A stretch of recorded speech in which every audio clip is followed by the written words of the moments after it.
أعوذ بالله من الشيطان الرجيم بسم الله الرحمن الرحيم وقال الملك ائتوني به فلما جاءه الرسول قال ارجع إلى ربك فاسأله ما بال النسوة اللاتي قطعن أيديهن إن ربي بكيدهن عليم قال ما خطبكن إذ راوتن يوسف عن نفسه قلنا حاش لله ما علمنا عليه من سوء قالت امرأة العزيز الآن حصل الحق أنا راودته عن نفسه وإنه لمن الصادقين ذلك ليعلم أني لم أخنه بالغيب وأن الله لا يهدي كيد الخائنين۔ اللہ رب العالمین نے ارشاد فرمایا وقال الملک ائتونی بہ، اور بادشاہ نے کہا یوسف کو میرے پاس لاؤ۔ جب قاصد یوسف کے پاس پہنچا تو انہوں نے کہا کہ اپنے بادشاہ کے پاس واپس جا اور اس سے پوچھ کہ ان عورتوں کا حقیقی واقعہ کیا ہے جنہوں نے اپنے ہاتھ کاٹ لیے تھے۔ ان کے حیلے کو صحیح طور پر جاننے والا میرا پروردگار ہی ہے۔ قال ما خطبکن اذ راوتن یوسف عن نفسی، بادشاہ نے پوچھا اے عورتوں اس وقت کا صحیح واقعہ کیا ہے جب تم داؤ فریب کر کے یوسف کو اس کی دلی منشا سے بہکانا چاہتی تھی۔ انہوں نے صاف جواب دیا کہ معاذ اللہ، ہم نے یوسف میں کوئی برائی نہیں پائی۔ پھر تو عزیز کی بیوی بھی بول اٹھی اب تو سچی بات نظر آئی، میں نے ہی اسے ورغلایا تھا، اس کے جی سے بہلایا پھسلائی تھی، اور یقیناً وہ سچوں میں سے ہے۔ ذالک لیعلم انی لم اخنہ بالغیب، یوسف علیہ السلام نے کہا یہ اس واسطے کہ عزیز جان لے کہ میں نے اس کی پیٹھ پیچھے اس کی خیانت نہیں کی ہے، اور یہ بھی اللہ دغا بازوں کے ہتھ کنڈے چلنے نہیں دیتا۔ یہ سورہ یوسف کی آیت نمبر 50، 51، 52، 50، 51، 52۔ اس آیت کریمہ کے اندر حضرت یوسف علیہ السلام اور عزیز مصر کی سچائی کو بیان کیا ہے، یعنی کون سچا ہے، جبکہ اس سے پہلے بیان کیا جا چکا ہے کہ یوسف سچا ہے اور عزیز مصر کی بیوی جھوٹی ہے۔ پھر دوبارہ یہاں پر اس کی تحقیق کریں کون عزیز مصر۔ وقال الملک ائتونی بہ فلما جاءہ الرسول قال ارجع، بادشاہ نے کہا کہ یوسف کو میرے پاس لاؤ۔ جب قاصد یوسف کے پاس پہنچا تو انہوں نے کہا کہ اپنے بادشاہ کے پاس واپس جا اور اس سے پوچھ کہ ان عورتوں کا حقیقی واقعہ کیا ہے۔ مطلب یہ ہے کہ جب یہ شخص تعبیر دریافت کر کے بادشاہ کے پاس گیا اور اسے تعبیر بتلائی تو وہ اس تعبیر سے اور حضرت یوسف علیہ السلام کی بتلائی ہوئی تدبیر سے بڑا متاثر ہوا، اور اس نے یہ اندازہ لگایا کہ یہ شخص جسے ایک عرصے سے حوالہ زندہ کیا ہوا ہے غیر معمولی علم و فضل اور اعلیٰ صلاحیتوں کا حامل ہے۔ چنانچہ بادشاہ نے انہیں دربار میں پیش کرنے کا حکم دیا۔ کیا مطلب؟ عزیز مصر نے یوسف کو جب جیل میں ڈال دیا اور جب وہ دو قیدیوں کے خواب کی تعبیر بتا دی اور سچی تعبیر بتا دیے، تو اب عزیز مصر نے خواب دیکھا تو کہا کہ یہ میرے خواب کی تعبیر کون بتائے گا؟ تو ان قیدیوں نے کہا کہ یوسف علیہ السلام ایک خواب کی تعبیر سچ بولتے تھے، تو ان کے ذریعے سے یہ خواب کو لے کر کے حضرت یوسف علیہ السلام کے پاس پہنچے، تو انہوں نے خواب کی تعبیر بتلا دی۔ تو اس سے بہت بڑا متاثر ہوا عزیز مصر، اور انہوں نے جیل سے نکال کر کے کہا کہ میرے دربار میں اس کو لے کر کے آؤ، تو انہیں اپنے دربار میں پیش کرنے کا حکم دیا۔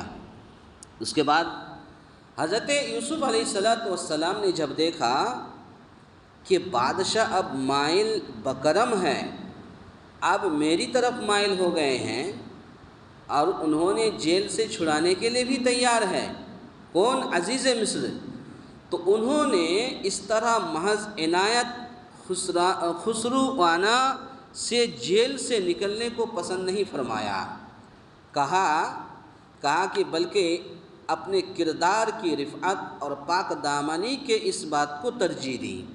یعنی حضرت یوسف علیہ السلام انہوں نے اپنے پاک دامن پر اڑے رہے اور کہا کہ جب تک عزیز مصر اور اس کی بیوی اور جنہوں نے مجھ پر الزام لگایا، جب تک پوری طریقے سے تحقیق نہیں کر لیتا میں جیل سے نکلوں گا نہیں۔ یہ حضرت یوسف علیہ السلام نے کہا تاکہ دنیا کے سامنے آپ کے کردار کا حسن اور اس کی بلندی واضح ہو جائے، کیونکہ داعی اللہ کے لیے عفت و پاک بازی اور رفعت و کردار بہت ضروری ہے۔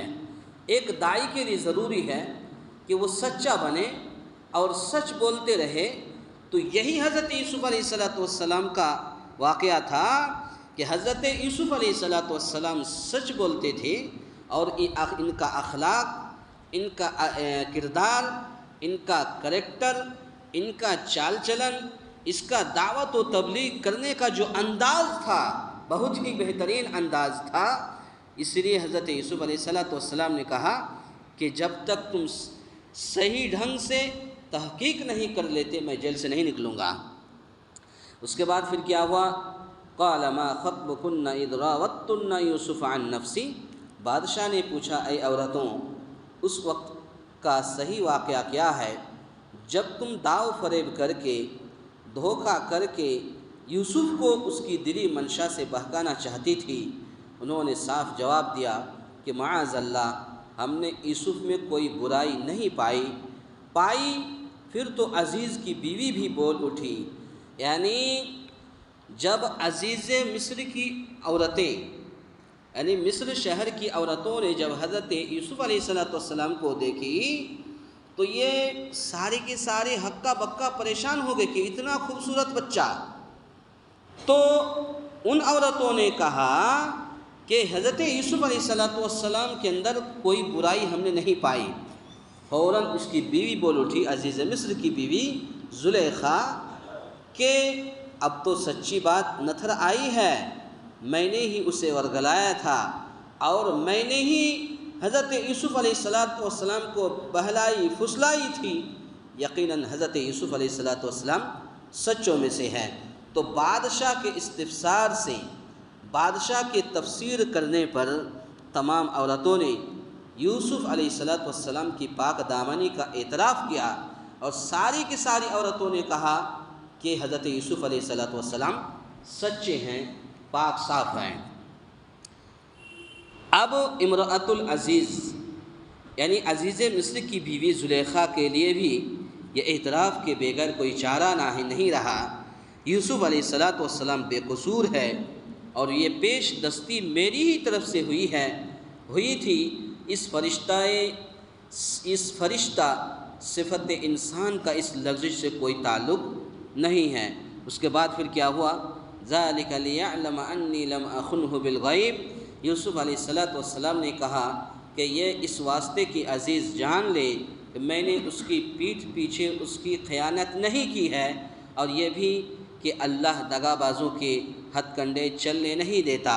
تو جب جیل میں حضرت یوسف علیہ السلام کو یہ ساری تفصیل بتلائی گئی تو اسے سن کر یوسف علیہ السلام نے کہا، اور بعض کہتے ہیں کہ بادشاہ کے پاس جا کر انہوں نے یہ کہا، اور بعض مفسرین کے نزدیک یہ بھی زلیخا کا ہی قول ہے، اور مطلب یہ ہے کہ یوسف علیہ السلام کی غیر موجودگی میں بھی اسے غلط طور پر متہم کر کے خیانت کا ارتکاب نہیں کرتی، بلکہ امانت کے تقاضوں کو سامنے رکھتے ہوئے اپنی غلطی کا اعتراف کرتی ہوں۔